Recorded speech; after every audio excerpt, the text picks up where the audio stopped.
You have to start very young. You have to have a training environment where there are lots of other players training hard, so you have people to train with. I got started in a very strange way. I was 16 years old, which is a very late start for table tennis if you want to reach the higher levels. I went to the library to get a book on track and field, and I just looked to my left, and there was a book on table tennis. And spur of the moment, I checked it out.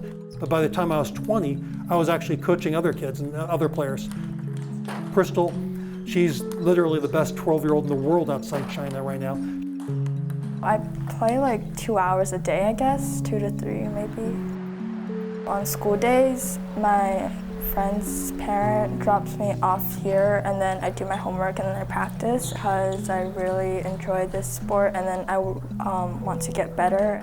I might have a chance for the 2016 Olympics and maybe the 2020 Olympics. They actually test Chinese kids when they're about 5, 6 years old, and if they test highly for sports, they're put in the appropriate sport. There's probably 50,000 kids who are basically doing an hour of school a day, and the rest is just full-time training for table tennis. It's almost impossible to compete with that. The club is a lot of Chinese players. A lot of that is because the parents came from China or Taiwan, and they all played table tennis as kids, just like we play basketball in America. Derek, he may be the best player pound for pound in the country now, and he was a US Open under-12 champion. My parents are from China, and they immigrated here in like the late 1900s. They're just really supportive with me about it. Like every time I go to a tournament, they cheer me on, and then they say good luck. If you're not having fun, then there's no point in playing because you shouldn't play something that's not fun for you. If you're winning, you're not having fun. It's just there's no point because you're not having enjoyment. I actually grew up in China because when I was just born, I was born in Arizona, and then like 2 months later I was sent back to China to live with my grandparents. They immigrated here from China, I think, but I'm not really sure why. I think it was probably for like a better job. I want to use table tennis to like get in like a really good college because I want to be like a doctor when I grow up. So table tennis is just basically to like help me with like my future. If you have a lot of drive in table tennis, you have a lot of drive in school and vice versa.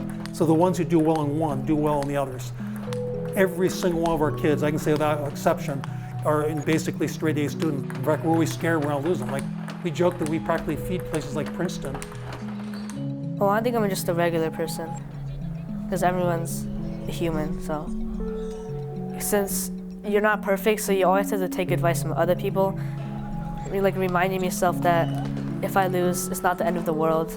But every time I win, my whole body just like, it feels, it's been relieved of like a really big burden.